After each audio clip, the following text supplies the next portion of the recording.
Welcome back to the deep dive. Today, we've got a really fascinating set of sources to explore together. Hmm. We're going to be looking into claims about an organization that these particular documents call the Black Hand, and specifically, its alleged political agenda. Yeah, and some of the claims are, well, quite provocative. They really are. I mean, the materials suggest this group is essentially a terrorist or criminal organization. It accuses them of attacks on religious groups and even apparently planning for a third world war. Startling stuff. Definitely. Yeah. So our mission today, just to be clear for everyone listening, is simply to unpack what these specific sources claim, to really understand the insights they're presenting. Exactly. Let's get into it. What's immediately striking is, well, the sheer scale of what's being alleged here. Right. According to these sources, the Black Hand isn't just, some criminal gang. It's portrayed as this hidden force, supposedly running the French government. Running the government. Well, through an entity called the Grand Orient de France, which, is a major Masonic lodge in France. These sources claim it's being secretly manipulated. Okay. And it goes further. The material alleges that key figures in this inner circle are involved in really disturbing things, pedophilia and Satanism. Wow.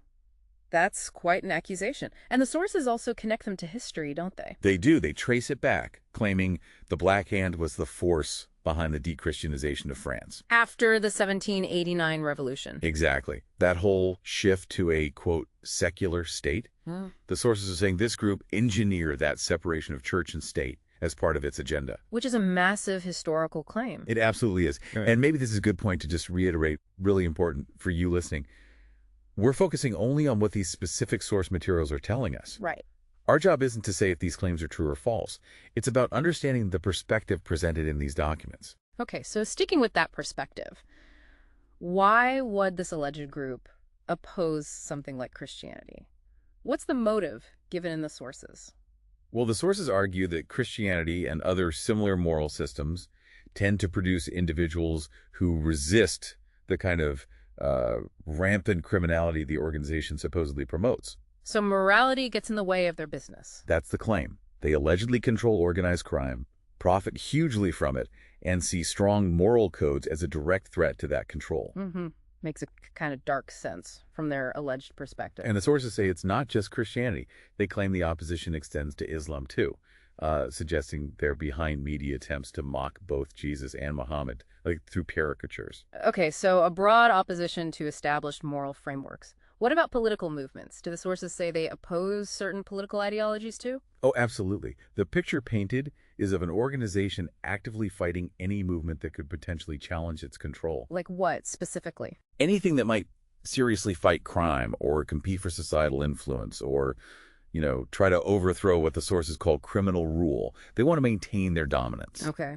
The sources mention socialism and communism. What's the alleged issue there? The sources say those movements aim to unite society, break down barriers. Right. And according to these documents, the Black Hand wants the opposite.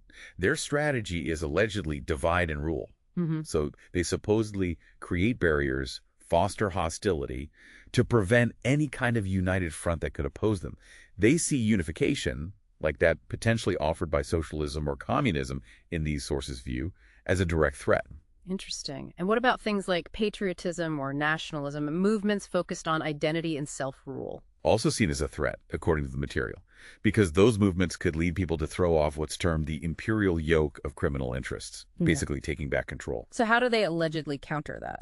The claim is through propaganda, psychological warfare, essentially, aimed at weakening citizens' self-confidence, their self-image. The idea presented is that if you diminish people's self-worth, you diminish their ability, their will to stand up and resist the organization's influence. Okay, one more. Conservatism. The sources say conservatism opposes their social policies, especially recent ones targeting the family. Yes, and this seems to be a really central point in the material provided. The alleged goal of the Black Hand is portrayed as the destruction of the family unit itself. Why the family?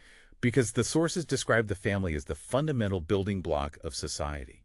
The logic presented is strong families build strong communities build strong societies.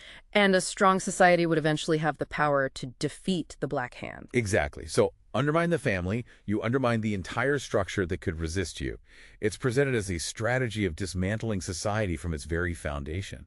So, wrapping this up, this deep dive into these particular sources reveals, well, quite a detailed and frankly alarming account of this alleged Black Hand group. It's portrayed as working systematically, or so the sources claim, to break down social cohesion, target core units like the family, all apparently to hold on to power and protect criminal interests. That's the narrative presented, yes. It certainly leaves you with a provocative thought, doesn't it?